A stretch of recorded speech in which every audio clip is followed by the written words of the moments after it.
अखिल विश्वाला सुख शांतीचा संदेश देणारे तथागत भगवान गौतम बुद्ध बोधिसत्व डॉक्टर बाबासाहेब आंबेडकर यांच्या विचारांना प्रतिनिधी पंचाम प्रणाम. नालंदा बुद्धविहार विष्णुनगर दिघा या ठिकाणी आषाढ पौर्णिमा ते अश्विनी पौर्णिमा या 3 महिन्याच्या कालावधीमध्ये मिलिंद प्रश्न या ग्रंथाच्या वाचनाला सुरुवात झालेली आहे आणि आता वाचनाला सुरुवात करत आहोत. मिलिंद प्रश्न आजचा विषय आहे कुळाच्या पूर्वापार संबंधाने गर्भधारणा. विषयाचा कुळाच्या पूर्वापार संबंधाने गर्भधारणा. महाराज अंडज, जरायुज आणि औपपातिक असे प्राणी जगण्याचे 4 प्रकारचे योनीमध्ये किंवा कुळभेद आहेत.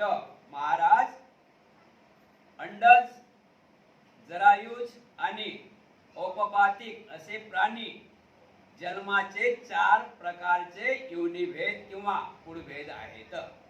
आपल्या कर्मानुसार प्राणी त्या योनीत जन्मास येतो.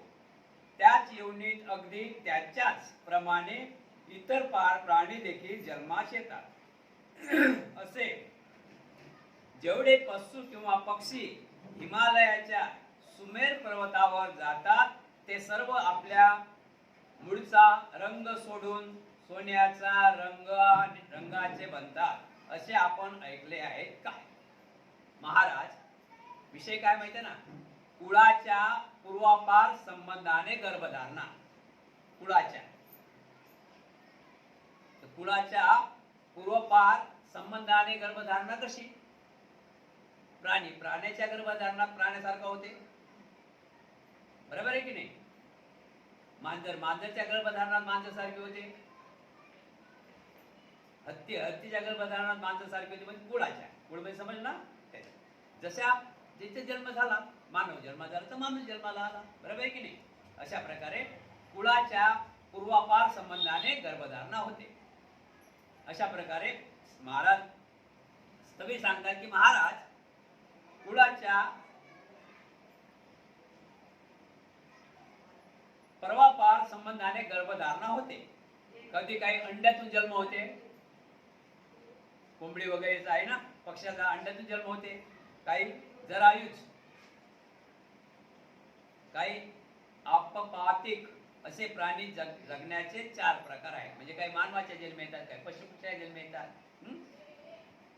काही चिडी मुंगी माकोडे यांच्या जन्माला येतात ना, त्यांचे पिल्ले आहेत ना, माकोड्याचे पिल्ले, चिडी मुंगी माकोड्याचे. अशा प्रकारे म्हणजे जशी येवणी असा जन्म म्हणजे कुळांचा, बरोबर आहे? अशा प्रकारे महाराज सुमेरू पर्वतावर जातात ते सर्व आपल्या मूळचा रंग सोडून सोन्याच्या रंगाचे बनतात असे आपण ऐकले आहेत काय? जे काही पशु पक्षी आहेत ते हिमालय पर्वतावर जातात, त्या ठिकाणी सुद्धा रंग बदलतात. सोन्यासारखे सुमेर होतात, असे होतात, सोन्यासारख्या रंगाचे बनतात असे तुम्ही ऐकले आहेत का कधी? महाराज म्हणतात होय बनते, असे मी ऐकलेले आहे. त्याचप्रमाणे महाराज कोणत्याही वेगवेगळ्या योनीतून पुन्हा ज्या दुसऱ्या योनीत जन्मास येतात त्याच योनीतील प्राण्याप्रमाणेच आपले रूप धारण करतात. याप्रमाणे कुळाचा पूर्वापार चालत आलेल्या प्रभावाने जीव मात्रा जन्मास येतात. महाराज याचप्रमाणे कोणती योनी असो, योनी म्हणजे आई माता, कोणती योनी असो, पक्षीची योनी आहे तर पक्ष येईल, चिमणीच्या योनीत आला तर चिमणी होईल, कावळ्याच्या योनीत आला तर कावळा होईल, गायीच्या योनीत आला तर गाय येईल, माणसाच्या योनीत आला तर मानवाच्या योनीत आला तर माणूस येईल, मानवाच्या योनीत आला तर माणूस नाही. असा प्रकारे म्हणजे कुळाच्या प्रभाव. हत्तीनं असं ऐकलं का? हत्तीनं गायीला जन्म दिला, वाघानं सिंहाला जन्म दिला, असं ऐकलं का? जसं कुळ असं जन्म आहे, जसा कुळ आहे असं जन्म आहे. मांजरच जन्माला घाली, कुत्ता जन्माला घाली, बरोबर आहे? अशा प्रकारे तर आता आपण पाहूया प्रार्थनेच्या प्रभावाने गर्भधारणा. प्रार्थना केली त्याच्या प्रभावाने गर्भधारणा होत आहे. प्रार्थनेच्या प्रभावाने गर्भधारणा कशी असते आपण बघूया. स्थवीर म्हणतात, महाराज कोणकोणत्या कुळात फार श्रीमंत असते. महाराज कोणकोणत्या कुळात फार श्रीमंती असते, परंतु असते ते निसंतान त्या कुळातील लोक देखील फार श्रद्धावान असतात.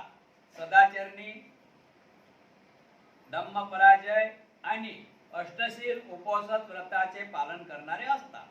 अशा वेळी त्या पुत्राच्या प्रतापाने देवलोकी स्थान मिळालेल्या कोणी देवदूत त्याचे पुण्य संपादन झाल्यामुळे त्यावर देवलोक सोडण्याची पाळी येते. तेव्हा त्या सदाचरणी संतानहीन कुळाविषयी दयाळू असणारा देवराजा शुक्र त्या देवपुत्रास विनंती करतो की, हे मारीस, आता तुम्हाला पुन्हा जन्म घ्यावायचा आहे, तेव्हा त्या सदाचरणी कुळात तुम्ही जन्म घ्यावा. त्याचप्रमाणे देवराजाच्या विनंतीवरून तो त्या कुळात जन्माला येतो. महाराज ज्याप्रमाणे शीलवान पुण्यक्रमात रममान झालेला मनुष्य पुण्यवृत्तीकरिता आपल्या कल्याणाच्या कामनेने एखाद्या भिक्षूस विनंती करून आपल्या घरी येऊन जातो, तदच देवराज इंद्र त्या देवपुत्रास विनंती करून त्या शीलवान सदाचारी कुळात न्यावयास कारण होतो. याप्रमाणे प्रार्थनेच्या प्रभावाने जीव प्राणी गर्भशयात जन्म ग्रहण करतात.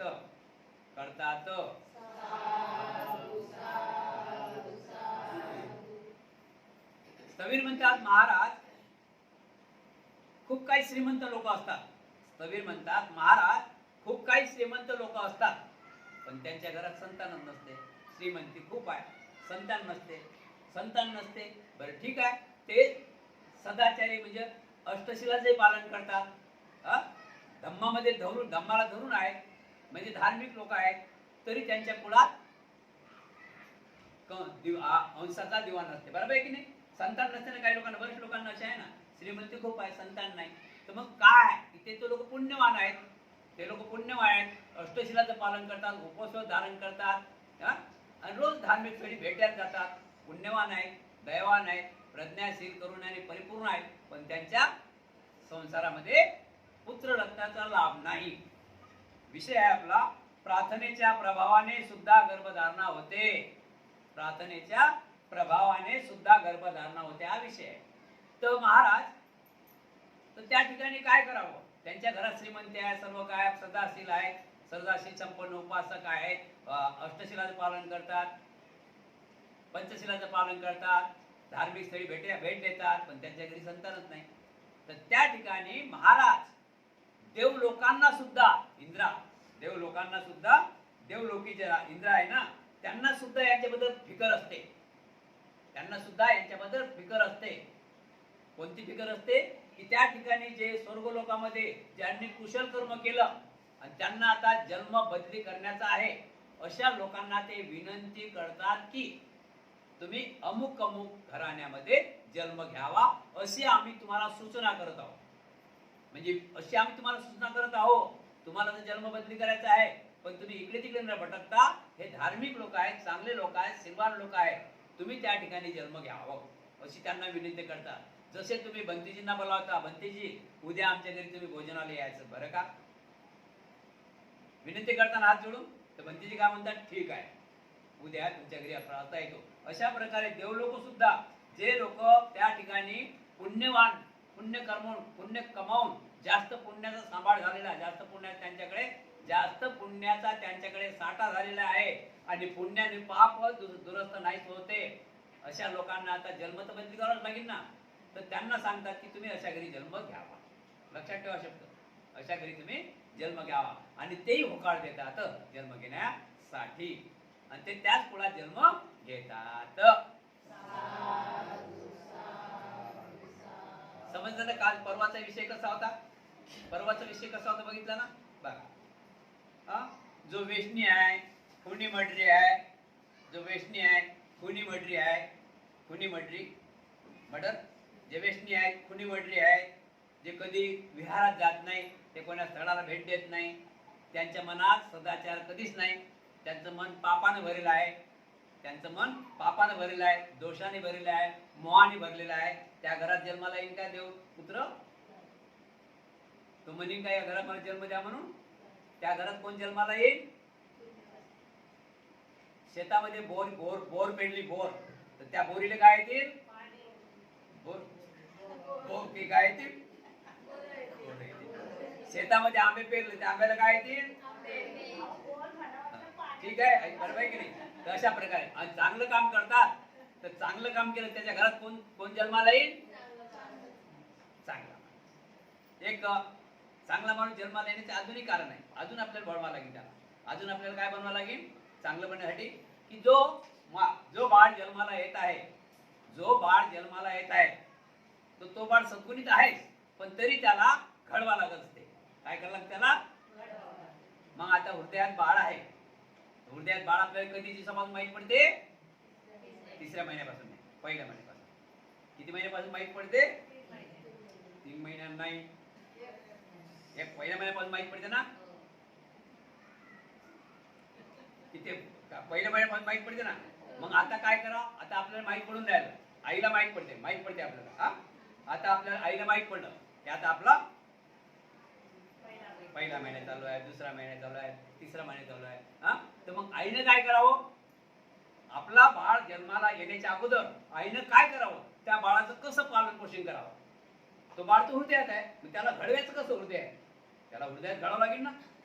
तो दुनियामध्ये याच्या अगोदर त्याला घडवा लागेल की नाही? जर तुम्ही घडवसाल ना, तर मग जैसे थे असं होईल. मग त्याला घडवा लागेल. मग ते कसं घडवा बघा. आता उदाहरण घेऊया आपण. एक शेतकरी आहे, एक शेतकरी आहे. तो शेतकरी, त्याला माहित आहे आता जून मध्ये पाऊस पेरणी करावं लागतात, जून मध्ये पाऊस पडते आणि पेरणी करावं लागतात.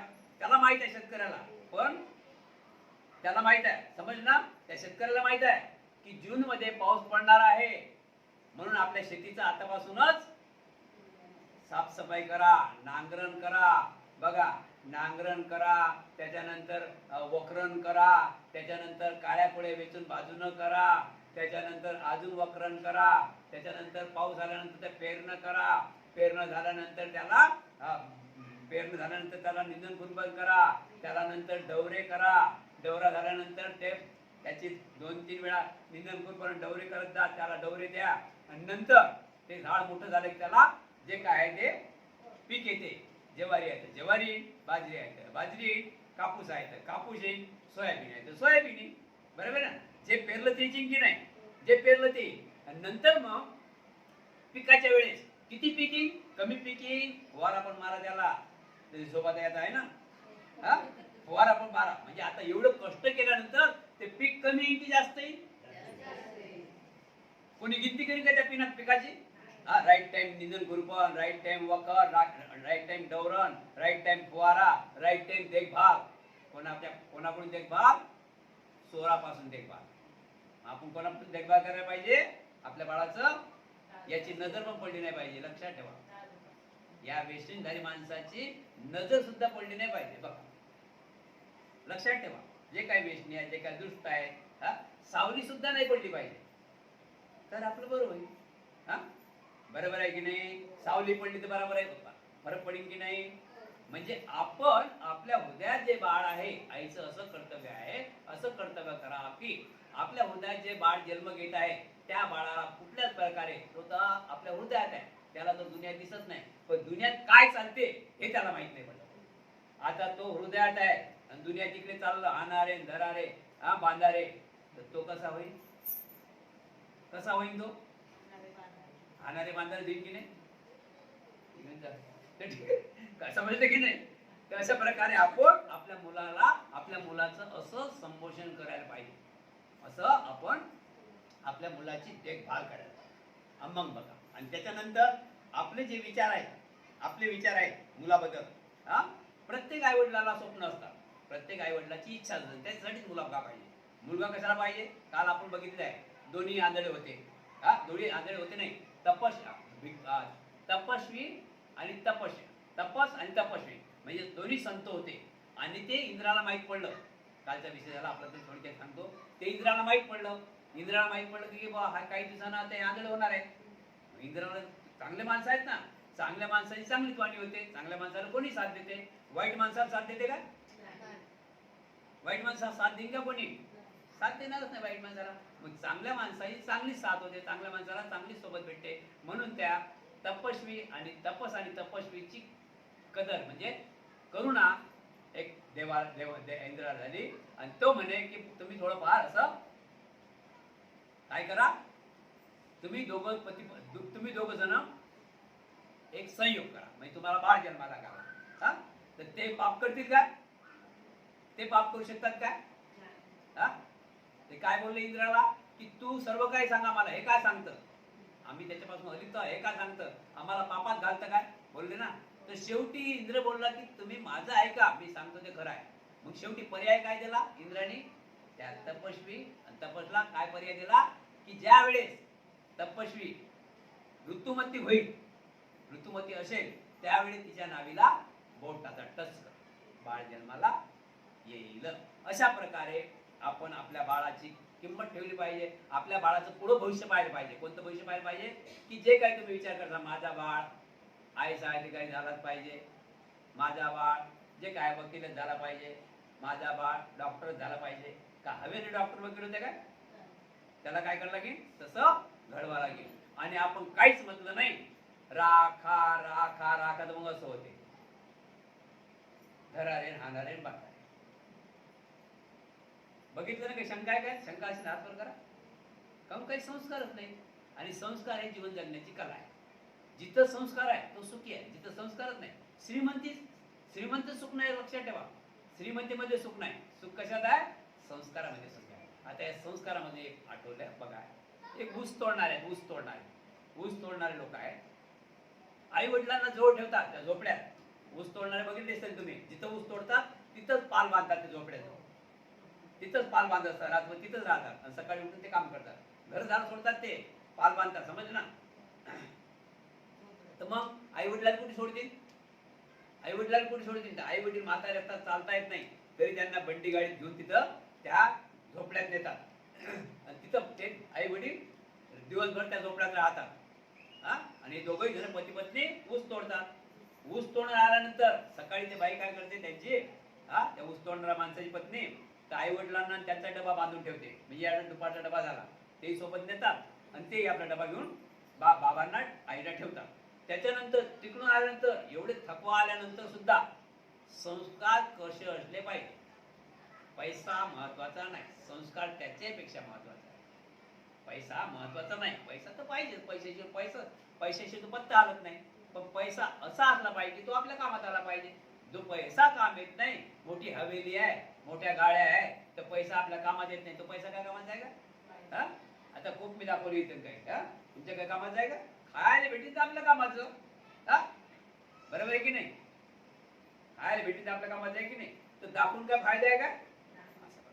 तर ते लोक काय करतात, संस्कार कसा असते, ते लोक काय करतात की घरी आल्यावर आई वडील ते पती पत्नी घरी येतात, हातपाय धुतात आणि जेवण बनवतात. पहिले आई वडिलांना जेवण देतात, नंतर ते खातात. याला म्हणतात. आणि ज्यांनी कमावून ठेवलं, माडी वळते माडी, माडी वळते माडी, माडी वळते माडी, तो गोठे घेत नाही. घेते का गोठ? म्हणजे पैसा काम येते की संस्कार काम येते? तुम्ही स्वतः बघा, अनुभव बघा. मी सांगितलं माझ्या शब्दावर लक्ष नको. म्हणून संस्कारी बनलं पाहिजे. म्हणून आपल्या घरामध्ये संस्कार निर्माण झाला पाहिजे. पैसा कमावणे तेच गोष्ट आहे, पण त्या पैशाबरोबर संस्कार निर्माण झाले पाहिजे. आता संस्कार चालू कुठून झाले पाहिजे? आपल्या कुटुंबापासून. आपली मुलगी मुलगा, तिथून संस्कार चालू झाले पाहिजे. मुलीला आता इथं आपण 18 वर्ष 20 वर्ष आपल्या मुलीला जवळ ठेवतो. नंतर मुलगी तर परायजण आहेच. आता तिला इथंच संस्कार म्हटले, तिथे गेल्यानंतर ते घडी फोन करीन की नाही, मला असंच झालं, मला तसंच झालं. संस्कारिक मुलगी जर सासरी गेली तर ते फोन करेल का? आता इथं संस्कारच नाही दिले तर ते तिथं जाऊन पंचायत मध्ये होईल का? मग आपण काय करायला पाहिजे? मुलींना आई वडिलांनी, आईचं काम जास्त आहे, लक्षात ठेवा. मुलींना संस्कार कोणते जास्त नाही तर बस मी काम करतो, भाजी मी करतो, चपाती मी करतो. आणि तिथे गेल्यावर मग हं? हे शिकवलं काय तुझ्या आईनी. ही गोष्ट होते ना, म्हणून संस्कारी माणूस राहिला पाहिजे. तर महाराज देवराज इंद्राणी प्रार्थना केल्यामुळे सामकुमार याने पारिका नामक तपस्वीच्या उदरी जन्मग्रहण केला.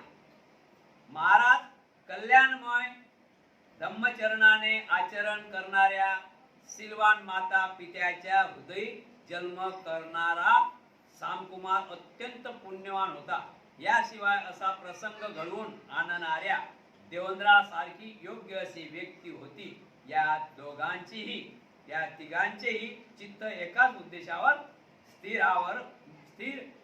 आवल्यामुळे श्यामकुमाराचा जन्म झाला. महाराज अजून आपण ऐका विषय प्रार्थनेचा. श्यामकुमार नावाचा व्यक्ती तो पण कोणाच्या हृदय जन्मी आला? पारिका नामक तपस्वीच्या हृदय जन्माला आला. कालचा विषय झाला, हृदय जन्माला आला श्यामकुमार. तो श्यामकुमार हा साम हा होता कोण? साम हा देवलोकी खूप पुण्यवान व्यक्ती दाखवलेला आहे. साम हा देवलोकी खूप पुण्यवान व्यक्ती दाखवलेला आहे. आणि पुण्यवान व्यक्तीला चांगल्या घरात जागा मिळते. ज्या पापी व्यक्तीला पापामध्ये जागा भेटते. पुण्याच्या व्यक्तीला पुण्यवान माणसाच्या घरी जागा मिळते. आणि त्यांना विनंती करावी लागते की जसं आता श्रीमंत आहे, देवपुत्राला काय सांगितलं, श्रीमंत आहे, चांगले लोक आहेत, तू जसा पुण्य कमावून पार झाला असे हे पुण्यवाले आहे आणि त्यांच्या घरी तू जन्म घे. त्याने होकार दिला. अशा प्रकारे श्यामकुमारला सुद्धा बोलण्यात आलं की तुम्ही खूप पुण्य कुशल कर्म केलेले आहे, तुम्ही आता या तपस्वीच्या हृदयी जन्माला या. आणि त्यामुळे तिघांचे चित्त एक झालं. म्हणजे तिघांचे चित्त इंद्र देवराज आणि साम आणि त्यांची तपस्वी तिघांची मन एकच झालं आणि त्या ठिकाणी साम कुमारचा जन्म झाला.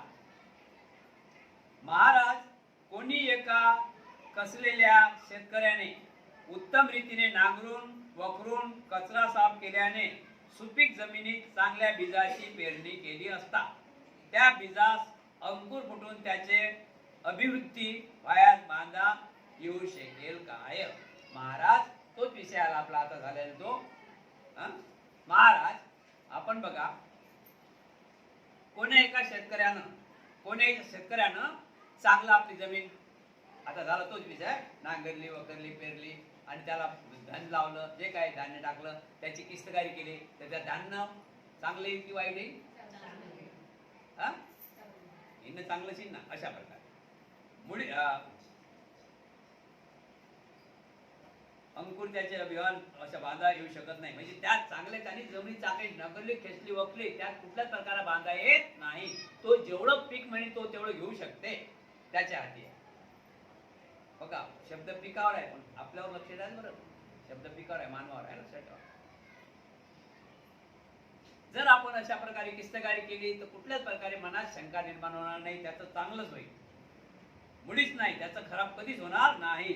मुळीच नाही बनते. यात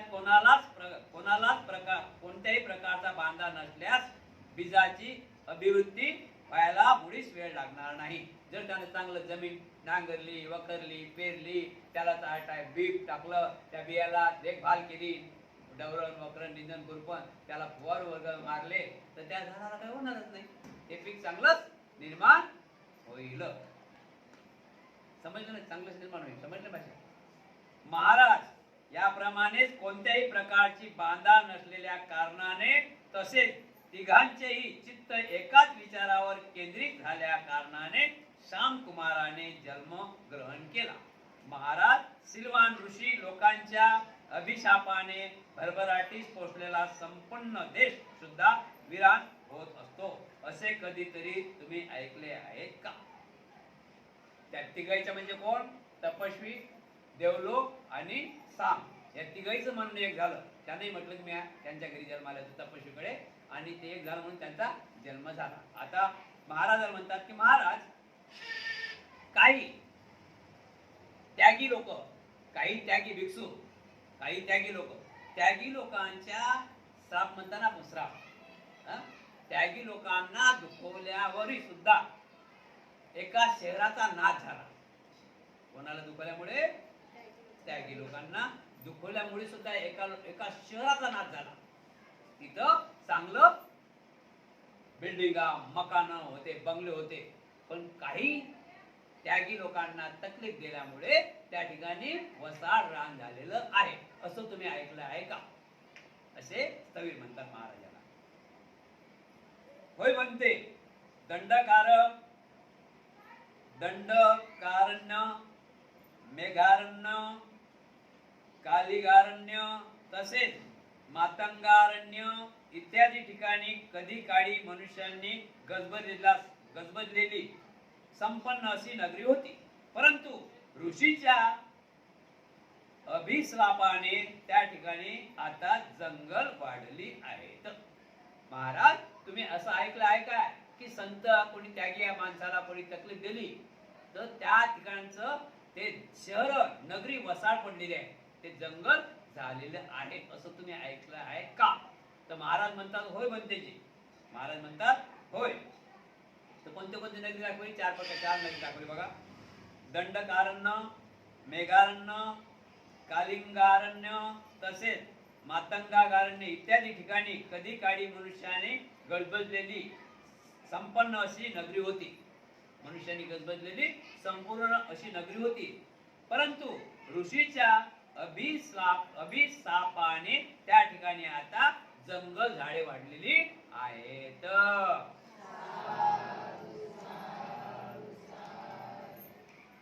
म्हणून स्थवीर म्हणतात महाराज, ऋषी लोकांच्या क्रोधात बळी पडलेल्या रमणीय नगराची राख रांगोळी होऊन तेथे असे जंगल वाढून येते तर ते प्रसन्न झाले असता एखादी चांगली गोष्ट घडून येणार नाही कशावर? जर ऋषी मुनीच्या श्रापाने एक असे कैक नगर, तुम्ही 4 नगर दाखवले, गजबजलेले होते लोकांनी 4 नगर, ते वसाड पडलेले आहे, त्या ठिकाणी जंगल झाडे झालेली आहेत. जर एखादी चांगली गोष्ट घडून जंगल झाली तर प्रसन्न झाले, ऋषीमुनी जर प्रसन्न झाले असता, जर ऋषीमुनी प्रसन्न झाले असता एखादी चांगली गोष्ट घडून येणार नाही काय? जर ऋषीमुनी खरंच प्रसन्न झाले तर ते चांगली गोष्ट घडून आणतील की नाही? आणतील ना? घडून येणारच आहे. बनते होय, अवश्य घडून येईल, अवश्य घडवून येऊ शकते. महाराज, हेच कारण आहे की अत्यंत धर्माचरणी तिन्ही व्यक्तीचे चित्त एकाच उद्देशावर केंद्रीय झाल्यामुळे साम कुमाराचा जन्म झाला. ऋषी देव आणि पुण्याच्या प्रभावामुळे साम कुमार जन्मास आला. महाराज, ही घटना अशीच समजली पाहिजे. महाराज, साम कुमार, महापनाद आणि कुश राजा हे तिन्ही बोधिसत्व ठरले. देवपुत्र देवतांच्या प्रार्थनेमुळे कुळात जन्माला आले होते. बनतेनाक्षण, मला आता गर्भधारणा कशी होते हे चांगले समजून आले आहे. गर्भधारणेच्या कारणाचा उत्तम रीतीने आपण उलगडा करून दिला. अज्ञान अंधकाराचा नाश करून तेथे ज्ञानाची मशाल उजवळली. परस्परात गुंतलेले धागे अगदी न तोडताही वेगवेगळे करून दिले. धर्म विरोधकांचे तोंड काळे पडले. आपण जे सांगितले ते मी पूर्ण मनपूर्वक मान्य करतो. आता विषय आहे गर्भधारणेचा विषय झालेला आहे. समजला ना विषय? जैसे कर असं. आता विषय आहे बुद्ध धम्माचा काळ. बुद्ध धम्माचा काळ. बनतेनाक्षण, भगवान बुद्धांनी सांगितले आहे की आनंद माझा धर्म 500 वर्षापर्यंत चांगल्या अवस्थेत राहिलं. तसेच सुभद्राने विचारलेल्या प्रश्नांना उत्तर देताना महापरिनिर्वाणापूर्वी असेही सांगितले की सुभद्र भिक्षू लोक जर धम्मनियमानुसार आचरण करीत राहिले तर या जगात अरहंतांची कमी पडणार नाही. हे विधान सर्व ठिकाणी लागू पडणारे आहे. हे विधान खोटे ठरल्यास कोठेही पुरावा असा सापडत नाही. यावर कोणत्याच प्रकारे आक्षेप घेता येण्यासारखे नाही. तथापि हे सर्व आनंदा माझा धर्म 500 वर्षापर्यंत सुरक्षित राहील. भगवान बुद्धाचे हे वचन जर खरे मानावे तर हा संसार अरहंताशिवाय कधी खाली राहणार नाही. हे वचन एकदम खोटे ठरते आणि हा संसार अरहंता वाचून कधी खाली राहणार नाही. हे वचन खरे मानावे तर आनंदा माझा धर्म 500 वर्षापर्यंत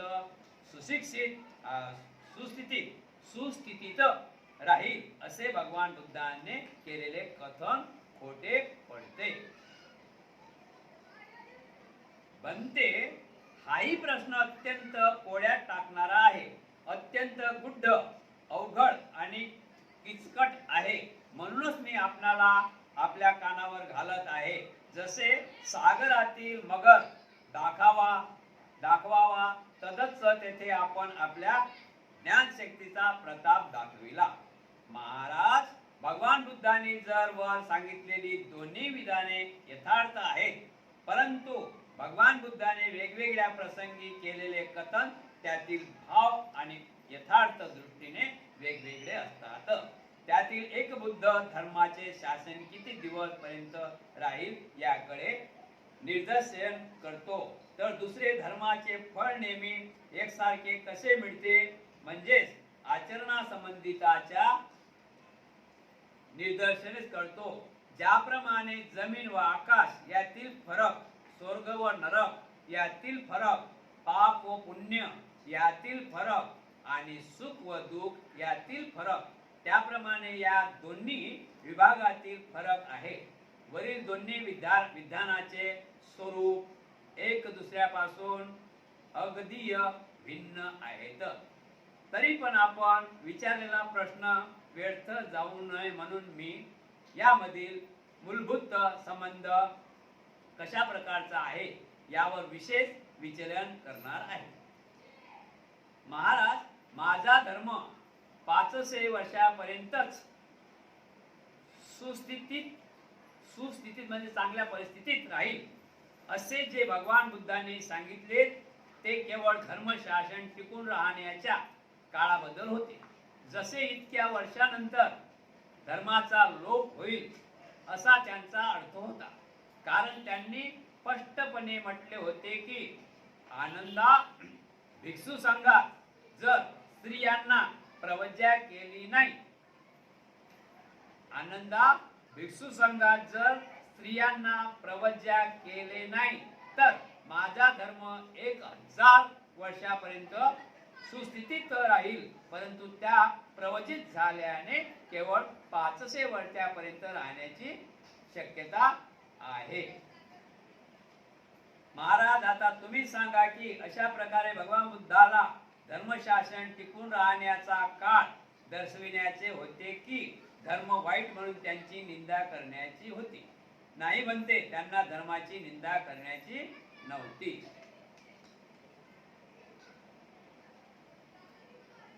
विषय आहे बुद्ध धर्माचा काळ, म्हणजे भगवान बुद्धाचा काळ किती वर्षाचा आहे हे बुद्धांनी आनंदाला चुंद लोहाराच्या घरी भोजन झाल्यानंतर म्हणजे शेवटच्या क्षणाला सांगितलेलं आहे.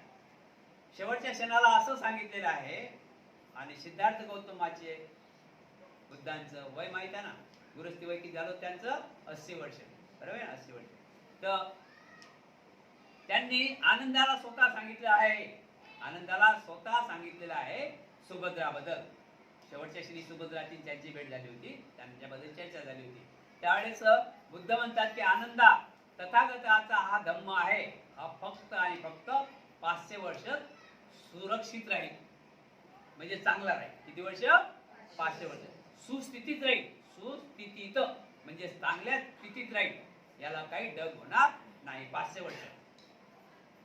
आणि जर यामध्ये भिक्षुनी निर्माण झाल्या तर हा टिकणारा धम्म नाही, हा लोप पावणारा आहे.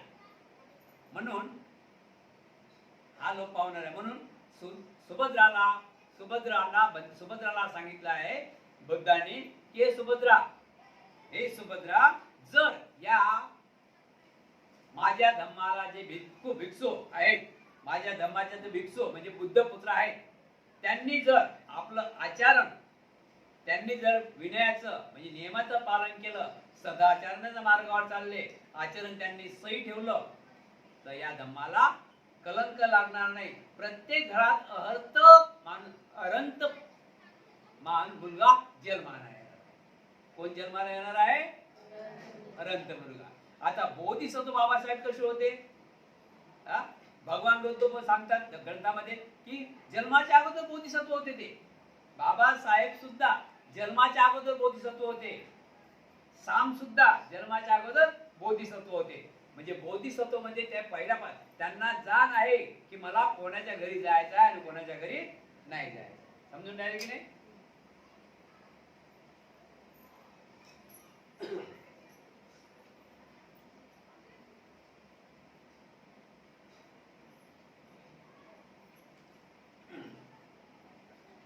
बोधिसत्वाला माहिती असते की मला कोणाच्या घरी जन्म घ्यायचा आहे, कोणाच्या पुढे जन्म घ्यायचा आहे, कोणाच्या घरी जन्म घ्यायचा आहे आणि कोणाच्या पुढे जन्म घ्यायचा आहे.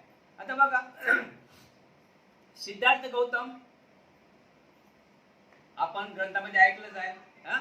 मायावती मातेने 7 दिवस उपवास धारण केलं. त्यांना स्वप्नामध्ये सफेद हत्ती, आता हत्ती बरं, हत्ती आणि मानव बरं पडला ना. कोण्या एवढी तर कुठं जायचं लक्षात ठेवा, कोण्या एवढी तर कुठं जायचं आहे. तर सुमेध नावाचा हत्ती होता. तो काय, कोणा नावाचा हत्ती होता? सुमेध नावाचा हत्ती होता. आता सुमेध नावाचा हत्ती होता तर त्याला काय करावं लागलं? त्याला काय वाटलं की मी मानव जातीमध्ये जन्माला आहे. योनी कोणती होती त्याची? हत्ती. योनी कोणती? योनी कोण्या योनीमध्ये होता? हत्तीच्या योनी होता. मग त्यांना काय वाटलं की मला मानव धर्मामध्ये, मानव जातीमध्ये जन्म घ्यायचा आहे.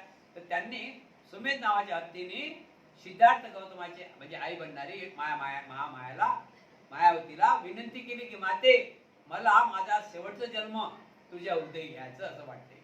आईने होकार दिला. म्हणजे कोण्या येऊन होते पहिले? हत्तीच्या. आणि त्यांच्या परत मानत आली मानवाच्या. मग असं सुद्धा होऊ शकते. आपण योनी बदली करू शकतो, पण त्याला योनी बदली करण्यासाठी त्याला बोधिसत्व व्हावं लागते. त्याला तरच दिसेल ना की मला कोण्या योनी सुख आहे आणि कोण्या योनी सुख नाही, कोण्या योनी सुख आहे आणि कोण्या योनी सुख नाही. एक थोडक्यात सांगायचा मतलब आहे की एक राजा होता.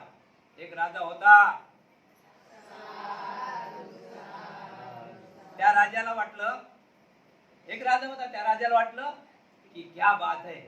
त्या राजाला वाटलं क्या बात है, तो गावात फिरायला जाय ना. तर त्यांच्या समोर मग स्त्रिया आरत्या योगी, चांगले चांगले कपडे, मेकअप करून, राजा म्हणाल ना, मेकअप करून, सुंदर सुंदर साड्या घालून होता. मेकअप होता होता बघा, नटनट्या होत्या त्यावेळेस. मग तो सुंदरसा मेकअप करून, आता राजा आहे तिथे कसं जातील? राजा आला नगरीमध्ये तर अशाच जातात काय? साधे नगरशो घरी आले, इकडे आपल्या एरियात आले तर माहित आहे ना, ठीक आहे ना. मग तुम्हाला तर ऐकून घ्या ना. तर स्त्रिया कशा नटतात बघा ना, माहित आहे ना. साधं नजर त्या आरती घेऊन ते टिक्का लावून ते असं करून तो अशा प्रकारे राजा निघाला. आता राजा निघाला तर महिला मंडळ इकडून काही लई, तिकडून काही लई. आणि राजा आला तर मग बटलं वाट बघत. मग राजा आला, मग त्याला असं कर तसं कर. राजाच्या मनात बुद्धी बहकली, राजाची बुद्धी बळकली. कशामुळे बहकली? राजा काय पाहत होता? काय साडी, काय चेहरा, काय माईक, आपले काय मेकअप लावला, काय गळ्यात सोनं, काय हातात बांगड्या, काय चांगली टिकली, काय असं काजळ, काय असं काजळ. आणि ते राजाच्या मनात बसलो, ते राजाच्या मनात बसलो. सुंदर चेहरे, काहून काम नाही करलं, गुणकाम जायचं नाही लेडीला. त्यामुळे राजाच्या मनात बसलो. राजाच्या मनात बसला. राजा घरी गेला. राजा घरी गेला, विचार करू लागला. राजा धार्मिक होता, लक्षात. राजा घरी गेला, विचार करू लागला. विचार करता करता त्याच्या मनात असं आलं की मी काय करावं, स्त्रीची जेवणी घ्यावं. हा राजा होता बरं, हा राजा होता. हा, तर मी काय करावं, स्त्री बनावं, बाई बनावं. काहून काय काम नाही करायचं. हे कोण सकाळी उठलं की संध्याकाळपर्यंत इकडे उद्घाटन, तिकडे उद्घाटन, उन्हात फिर लागते, हे कर लागते. हे मस्त घरच्या घरी आणते कमावून माणूस, आणि घरच्या घरी गेला की काम चालू, टीव्ही पाहिलं, असं म्हणजे थोडक्यात सांगायचं मतलब. हा, तर अशा प्रकारे राजाच्या मनात आलं ना स्त्री बद्दल. म्हणजे स्त्रीचा राजाने हेवा, हे मस्त काम आहे. दोन टाकलं रे दोघायच्या, हे मस्त बसून राहा दिवसभर. तो माणूस तिथे काय करते. या राजाला कंटाळा आला त्याच्या जीवनाचा. राजा आहे ना तो, जेवण करायला आहे ना बेटे. मग याला वाटलं की आपण बाईच्या जन्मात जावं. आता तो सत्यवचन होता, त्याला पुढे माहित नाही अजून काही. आपण बघू आता काय होतं ते. सत्यवचन होतं ना.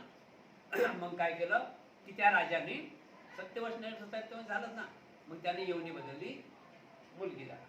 आता मुलगी झाला तर तुम्हाला माहित आहे ते काय काय नाक डोळी छान सगळ्या गोष्टी बरोबर मुलगी झाला ना तो. त्याने मागणी होती ना, तो तशा पाहिजे त्यानं ते रूप त्याला धारण केलं ना गळ्यात डोळ्यात. मी असं बनली पाहिजे, मी तशी बनली पाहिजे, मी अशी सुंदर मुलगी बनली पाहिजे, अशा प्रकारे. आणि झाली मुलगी. आता मुलगी झाली 15 वर्ष 16 वर्ष. मग 16 वर्ष झाली ना मुलगी. मग चालली तकलीफ, अनेक गोष्टी तकलीफ आहे, अनेक गोष्टी तकलीफ आहे जगात, अनेक गोष्टीचे बरं. शाळेतही तकलीफ, बाहेरही तकलीफ, चालू तकलीफ, म्हणजे अनेक गोष्टी तकलीफ आहे जगात. मग तकलीफ झाली, मग काय केलं. आता 18 वर्षाची 20 वर्षाची झाली ना पोरगी. आई वडील बरोबर आहे ना. तर आई वडिलांनी विचार केला की आता या मुलीचं लग्न. मग लग्न झालं. मग एका महिन्यात चाललं काम. समजले की नाही. चुकली की काय हा अमुक काय करे म्हणे, हे तर लफडा झाला. बरोबर आहे की नाही. काय म्हणे चुकली ना, तर चुकली तर काय आरती होईल का, ते माहित आहे तुम्हाला. माहित आहे ना, चुकलं तर काय आरती पाहिजे ना. दे दनादन देनादन पंचायत. आता काय करावं, आता विचार आला. आपण ती योनी बदली केली, आपल्याला चांगलं वाटलं पाहिजे. बघा काय योनी बदली करायला. तर विषय काय की बोधिसत्व व्हायला पाहिजे, त्याला माहीत पडलं पाहिजे. बोधिसत्वच नाही तर कसं चालेल काय. म्हणजे पुढचं आपल्याला माहीत पडायला पाहिजे ना. फक्त मी स्त्री झालं पाहिजे, आणि त्या स्त्रीचे पुढचे काय काय काम आहेत ते माहीत पडायला पाहिजे की नाही. साडी नेसली म्हणून स्त्री झाली का. तर अशा प्रकारे. आणि कंटाळला थोडं पुण्य बाकी राहिलं होतं.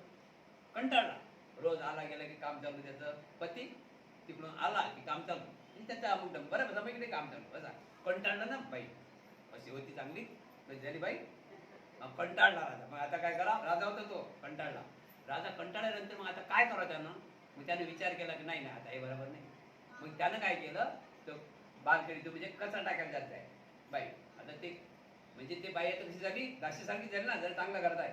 पण तिला कोण किंमत देऊन राहिलं. रोज मारहाण, सासूचे बोल, अमुक डमुक. मग कचरा टाकायला गेली गटरी. तर त्या गटरमध्ये 2 डुक्कर होते. डुक्कर माहिती आहे. डुक्कर 2 डुक्कर होते. एक डुकरी पुढे झाले, डुक्कर पाठी डुक्कर. आणि ते पुरं तोंड, डोळे फक्त बाहेर आहे, पुरं तोंड त्या घाणीत टाकत चिक चिक चिक चिक चिक चिक चिक चालले पुढे चालले पुढे. आता या बाईले वाटलं की क्या बात है, यायचं काहीतरी दिसते आपल्यासारखं नाही. ते पुढे हा मागा यायचं काहीतरी म्हणजे चांगला आनंद वाटते बा. याच्यापेक्षा तर म्हणे या गृहस्थी जीवनापेक्षा म्हणे हे डुक्कर झालंय पूर्ण. काय झालं बरोबर आहे ना.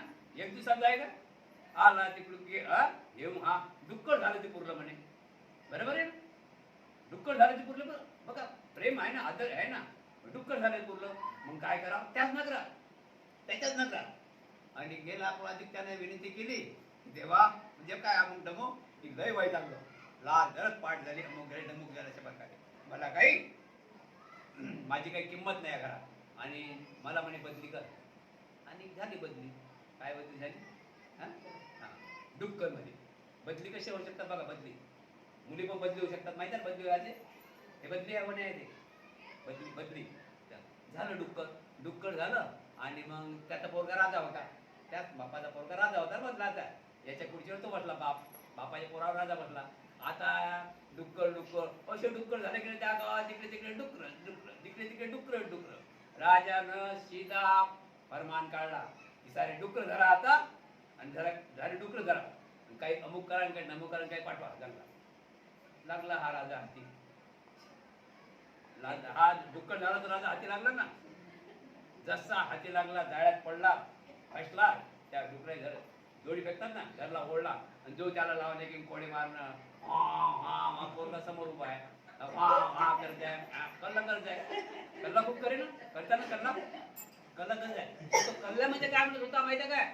जो ते डुक्कर झाला ते राजा, त्या कल्ल्यामध्ये काय म्हणत होता तो, की बेटा मी तुझा बाबा मला वाचा, मी तुझा बाबा मला वाचा. म्हणजे जमीन काय आता, जमीन काय? तर अशा प्रकारे येवनी माणूस कशाही प्रकारे बदलू शकतो. समजलं ना? तर अशा प्रकारे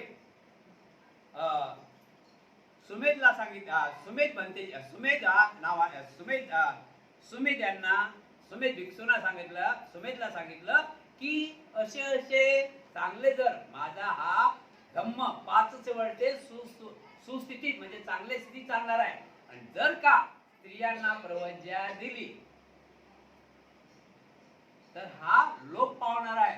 जर का स्त्रियांना प्रवज्ञा दिली नाही, आणि जर का स्त्रियांना प्रवज्ञा देऊन जर का माझ्या भिक्खू संघामध्ये सदाचरणाचं, विनयाचं, शिलाचं, दशशिलाचं पालन होईल, तर हा धम्म 1000 साल टिकून राहील. किती 1000 साल? हा. आणि नंतर प्रत्येक घरामध्ये अरंत पद प्राप्त होईल. अरंत म्हणजे माहिती आहे का ना, तर तो उद्याचं भविष्य सांगू शकते, तो त्याला म्हणतात अरंत. अंत प्राप्त होईल. आता तसं चाललंच नाही, तर प्राप्त होतील काय? होऊन राहिले का अंत प्राप्त? म्हणजे धार्मिकच, धम्म कुठं आहे ते समजतच नाही. खा प्या मजा करा म्हणून बुद्धांनी सांगितलेलं आहे की, म्हणून राजा म्हणते की बनते हे मला खोट्यासारखं वाटते, बुद्धाचे वचन हे मला खोट्यासारखं वाटते. जर स्त्रियांना प्रवज्ञा दिली तर हा धम्माचा नाश होईल, आणि जर माझा धम्म हा फक्त 500 वर्षापर्यंत अस्तित्वात राहणार, म्हणजे सुस्थितीत म्हणजे चांगल्या परिस्थितीत राहू शकते, हे मला काही गणित समजलं नाही. एका बाजूने म्हणतात, राजा म्हणतात की 500 वर्षे चालणार आहे धम्म सुव्यवस्थेत, दुसऱ्या बाजूने म्हणतात की 1000 वर्ष चालणार आहे सुव्यवस्थेत. तर बुद्धाचे शब्द धराव तरी कोणता धरा? बुद्धाचे शब्द काहीतरी हाती लागला पाहिजे ना. त्यावेळेस महाराज म्हणतात की बनते हे कोड मला काही सुचून नाही राहिलं, मला चांगल्या प्रकारे समजून सांगावे. त्यानंतर महाराज सवीर म्हणतात की महाराज तथागत भगवान गौतम बुद्धांनी सांगितले आहे दोन्ही गोष्टी दोन्ही गोष्ट सही आहे. जर विनयाचं पालन झालं, सदाचाराच्या मार्गावर चाललं, तर नक्कीच हा धम्म वाढायला टाइम लागणार नाही. आणि जर त्याच्या थोडं विरोधात गेलं तर 500 वर्ष चालीतच आहे. आणि जर आधुनिक नियमाचं पालन केलं, प्रत्येक घरात अर्थत्व प्राप्त झाल्याशिवाय कोणी राहणार नाही. अर्थत्व प्राप्त होते म्हणजे की त्या गावामध्ये कुठल्याच प्रकारे झगडा नाही.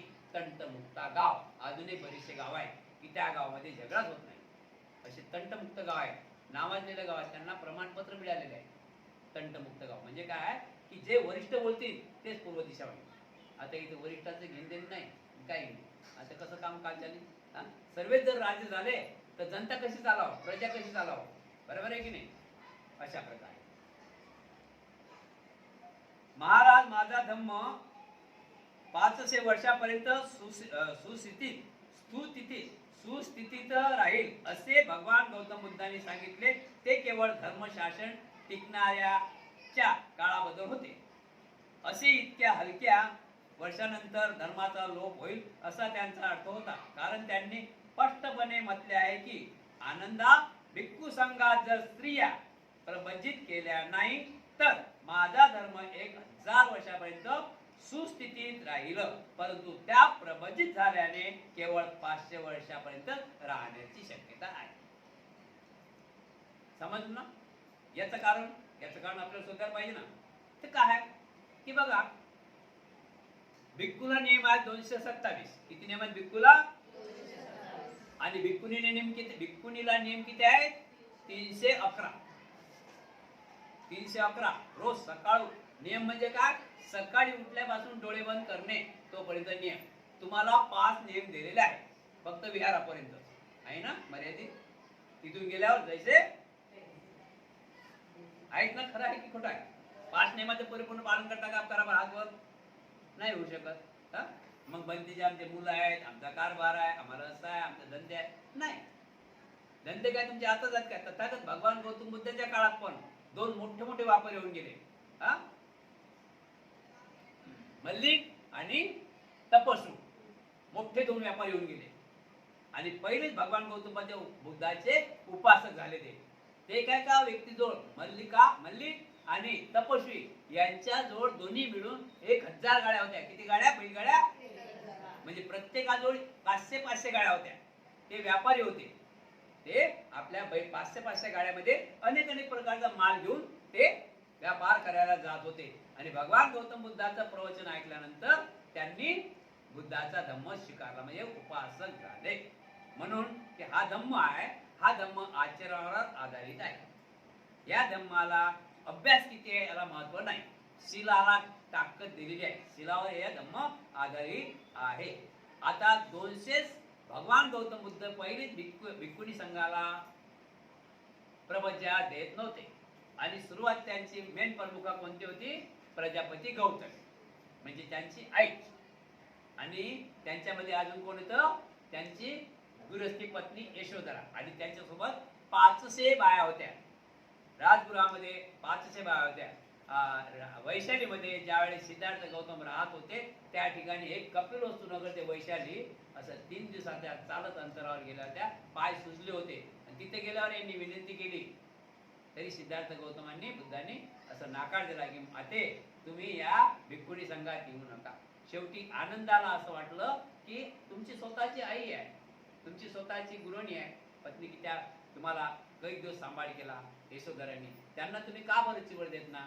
तर आनंदाला सांगितलंय की हे शाळेत या नियमाचं पालन करू शकणार नाही, स्त्रिया नियमाचं पालन करू शकणार नाही. किती नियमाचं? 311 नियमाचं पालन करू शकणार नाही म्हणून नाकारलं होतं. तरी आनंदाच्या विनंतीला मान देऊन आणि माता गौतमीच्या विनंतीला मान देऊन भिक्खू संघामध्ये त्यांना भिक्खुनी स्वामिनी निमित्त मधून दीक्षा देण्यात आली होती. म्हणजे कारण काय असं की याचं नियमाचं पालन झालं पाहिजे. काय नियमाचं पालन झालं पाहिजे. बघा ना, 311 नियम कुठे? भिक्खुनीला 311 नियम कुठे आहेत बघा. 311 कमी झाले का? आणि तुम्हाला उपासकाला 5, उपासिकाला 5, तेही माहित नाही बरं. जे उपासिका विहारात येतात, पानाती पादा वेरमणी शिक्कापदं समाधी आम्ही अधीन दाना वेरे मोठ्यानं म्हणतात, बरोबर आहे की नाही? आणि त्यांना थोडा अर्थही समजते, ते वागतात पण तसे. बाकीचे कसे वागतील? बाकीचे पण वागले पाहिजे ना. मग आता फक्त 5 नियमाचं पालन होत नाही तुम्हाला, तर 311 नियमाचं त्या भिक्खुनीला तुमचं घर, तुमचं दार, तुमचाच वाडा, तुमचेच मुलं, तुमचेच सर्व कारभार, तुमचेच नौकर चाकर, ते 5 नियमाचं पालन होत नाही. आता या भिक्खुनीजवळ एक भिक्षापात्र, 2 चिवर, 1 थैली, तरी पालन करते, काहीच घेण नाही त्यांनी, बरोबर आहे की नाही? 211 नियमाचं पालन करते सकाळपासून संध्याकाळपर्यंत. भिक्खू आपले 227 नियमाचं पालन करतात. गृहस्थी करतात काय? 5 शिलाचं पालन. अष्टशील म्हटलं की त्यांच्या अंगाने असे काटेच उभे राहतात. अष्टशील ऐकले तरी अष्टशील चालते, यांच्या अंगाने असे काटेच उभे राहतात. मग तिचे उपवास, एक अमावस्या आहे, एक पौर्णिमा आणि 2 अष्टमी आहे. दुसरं सांग म्हणजे बघा ना बरं किती काटे उभे राहतात, काटे उभे राहतात की नाही? म्हणून अशा प्रकारे बुद्धाने सांगितलेलं आहे की माझा धम्म जर चांगला टिकून राहिला आणि प्रत्येक घरातच अरंत प्राप्त झाल्याशिवाय राहणार नाही. प्रत्येक घरामध्ये मुलगा अरंत जन्माला येईल. प्रत्येक घरामध्ये आजच्याही तारखेमध्ये, आजच्या आज दिनांक किती सांगा? 17/8/2024. आजच्याही तारखेमध्ये असे राष्ट्र आहे की तिथं कवळीचंही दुःख नाही. केरळ राष्ट्र, असे अनेक राष्ट्र आहे. सगळे इंग्लिश, सगळे नोकऱ्या गव्हर्नमेंट सर्व्हिस असे. केरळ I5 एकही असे महाराष्ट्रामध्ये असे गाव आहेत. माझ्या विदर्भामध्ये असे गाव आहेत की माझ्या विदर्भामध्ये असे गाव आहे की असे एक गाव आहे की त्या गावामध्ये एक मुलगा असा शेती करणार नाही.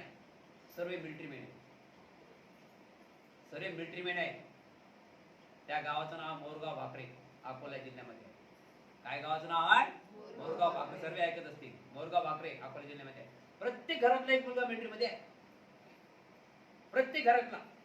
असं एक गाव आहे माझ्याच बाजूने 10 किलोमीटर अंतरावर. त्या गावात सगळे टीसी आहे. अनेक त्या गावामध्ये रेल्वेमध्ये आहे सर्व गाव. कोणतं गाव? त्या गाव बरेचसे म्हणजे अर्धे गाव रेल्वेमध्ये आहे. त्या गावातलं घर ते रेल्वेमध्ये मुलगा, घर ते रेल्वेमध्ये मुलगा, घर ते रेल्वेमध्ये मुलगा, घर ते रेल्वेमध्ये मुलगा, अशा प्रकारे.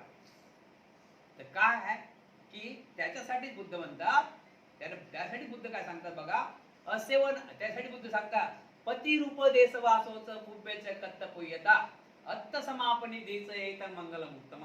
तुम्ही ज्या एरियात राहता, ज्या ठिकाणी राहता, ज्या मौलात राहता, ज्या भागात राहता, तसंच वातावरण तुमच्या घराला येतं.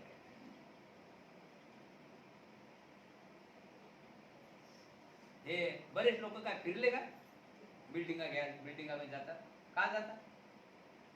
वॉचमॅन दारी गेटवर वॉचमॅन. तुम्ही आपण लाईट बिल भरतो तर त्याच्या वॉचमॅनला पैसा तेवढे द्यावा लागते. तुम्ही आपण एक लाईट बिल भरतो ना, तर तिकडे वॉचमॅनला पैसे द्यावा लागते. ही लोक काय आपले असे आहेत काय? म्हणून काही लोक सांगू बघा ना, 8 तारीख काढतात, कधी 10 तारीख काढतात. समजलं का? कधी कोणी 8ही तारीख काढते. का काढते ते काय हे काय नाही. माझं तर बरं झालं, माझा ते दिवस निघाले, माझे दिवस निघाले, माझ्या मुलाचे दिवस निघाले, पण माझ्या नातवाला माती लागू देणार नाही. गार्डन मध्ये गेला पाहिजे, दुकळ फिरला पाहिजे, तालवात फिरला पाहिजे, इकडे या डबक्यात नाही गेला पाहिजे. बघा ना तुम्ही, मी बोलतो ते योग्य बघितलं तुम्ही डोंगरावर बघितलं. तर यापासून दूर राहण्यासाठी, आणि हेच तर गुरुस्थी लोकांचं कर्तव्य आहे. हेच गुरुस्थी लोकांचं कर्तव्य आहे की माझं तर झालं, माझं तर होऊ द्या कसे झालं, पण माझ्या मुलाचं आणि माझ्या नातवाचं मी मंगल करून, म्हणजे भलं करून, भलं करल्याशिवाय जाणार नाही. आता इथं मुलाचंही भलं करून नाही राहिला, मुलाचे मुलं खराब करून राहिला. घेऊन आला रे फुकट्याच्या जिकडे करून राहिला की नाही सांगा. सत्य आहे की खोटा आहे? खडा आहे? खोटा आहे काय?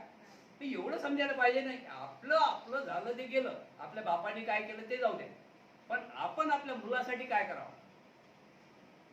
आपण आपल्या मुलासाठी काय करावं? जन्म दिला ना आपण मुलाला, मग आपल्या मुलासाठी काय करावं? मग आपण जर सही राहिलो तर आपले मुलं सही राहतात. आणि आपण जर अनेक गोष्टींना आपले मार्ग अनेक आहे. अकुशल कर्माचे, चोरी आहे, अमुक आहे, सगळ्याकडे किती अकुशल कर्माचे मार्ग आहे, अनेक मार्ग आहे. अनेक मार्ग. काल आपण विषय पाहिला बोधकथा आपल्यामध्ये. एक म्हातारा तो चालला नमामी विहारात नेहमी जायचा, मंदिरात नेहमी जायचा, पण सवय कोणती होती त्याने? खोडी लावायची, कुठे ते आग लावून जायची. असं नाही झालं पाहिजे ना. कसं झालं पाहिजे की आपल्या मुलांना आपण जर मार्ग दाखवणार नाही तर मार्ग दाखवणारे कोण आहे? सर्व तुमच्या घरावर टपलेले आहे.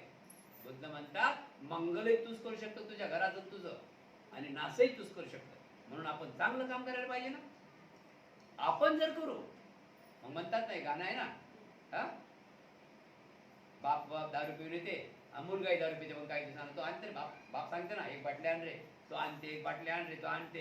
एक दिवस काय होते, बाप लय जास्त झाली दारू की तो अर्धी पेचे अर्धी ठेवून देते. होते ना असं कधी कधी, माहीत पडलं ना मला, ते एवढे समजते, माहीत आहे तुम्हाला. होते ना असं कधी कधी, कोणाच्या घरी बघितलं ना, जास्त पेते नाही ना, जास्त पेते, मग काय अंगावर टाकतो, जास्त पेते, समजले की नाही. आणि नंतर काय ते उडते, दारू उडते ना दारू, मग दारू उरली गे ते ठेवून देते ना बरोबर. त्याला धुतच नसते, त्याला काही हेच नसते, दारू पिऊन पडते. काय बिछाना नाही, बिछाना काय करते बिछाण्याची, सर्व त्यांच्या जोडच असते. आता मग काय करते, मग त्या मुलाला असं वाटते की आपल्या बाबा रोज आणतात, तिकडूनही घेऊन येतात, घरी आणतात, आज कशी काय अडली उरली झाली ना, आता याची चव घ्यावाच. चव माहिती चव, पेन म्हणजे चव, पेन म्हणजे चव घेणे, बरोबर आहे की नाही. तर त्या मुलांनी चव घेतली. आता अशी एक ते चीज आहे, लक्षात ठेवा, ते अशी एक चीज आहे की ते जिभेवर लागली रे की ते सुटतच. तिला मनाचा कुठे दवाखान्यात न्या, कुठे काही न्या, कुठे काही नाही, अशा अनेक चिजा आणि फळं आहेत. अनेक चिजा आणि फळं आहेत. त्या फक्त ते सुटतात कधी माहिती आहे काय? ते सुटण्यासाठी जे कोणी वेस्ट नाही त्यांनी फक्त कुठंच पाहू नये, बाहेर पाहू नये, दरवाजा बंद करा, बाहेर पाहून नाही त्या माणसानं. जो माणूस दारू घेते, जो माणूस अनेक व्यसनार आहे, अनेक गुन्हे करणारा आहे, अनेक तर त्या माणसाने काय करावं, बाहेर पाहू नये, खिडक्या दरवाजे बंद करायचे आणि आपल्या मुलावर, आपल्या पत्नीवर, आपल्या आईवडील फक्त पाहायचं. मुलं झोपले की जी मोड झोपले की खाता की पितात पाहायचं आहे, किती माझा मुलगा कसा खाऊन राहिला, कसा मोठा बनील, कसा माझा सहारा बनील, हा कसा माझा सहारा बनील. आज माझ्या आईवडिलांनी मला कसं लहान मोठं केलं, किती शिकवलं, किती काय झालं, आज मी त्यांचं पालनपोषण करतो किंवा करायला पाहिजे. तर आता माझे मुलं संसार यालाच म्हणतात. हेच तर मानव जीवन आहे. का हेच तर मानव जीवन आहे. मग आता बघून त्या आपण जर मग काय म्हणते, तू माझ्या मुलगा काय म्हणते, त्या कवीच्या गाण्यात, कवीच्या भाषेत सांगतो, मुलाला पकडते त्या बाप, मग त्याची आई पकडते, हात धरते, थोडी घेत असते तो, पण घेते नाही ना, त्याला अर्धी बाटली उडते ना, बाटली माहिती ना, मग अर्धी घेते तो, एकदम थोडी मुलगा घे, मग त्यात ती उडते थोडीफार, आणि त्याचं मग डोळे फिरतात, माहिती आहे ना, डोळे फिरतात असे लोकांचे, रस्ता बंद पडते, डोळे फिरता आहे, मग त्याची आई धरते त्याचा हात, मग त्याचा बापा येते, काय रे समजते का तुला, झालं का, मग बाबा तुम्ही काय, मी काय गुन्हा केला म्हणे, तुम्ही ज्या रस्त्याने चालले त्या रस्त्याने मी चाललो म्हणे.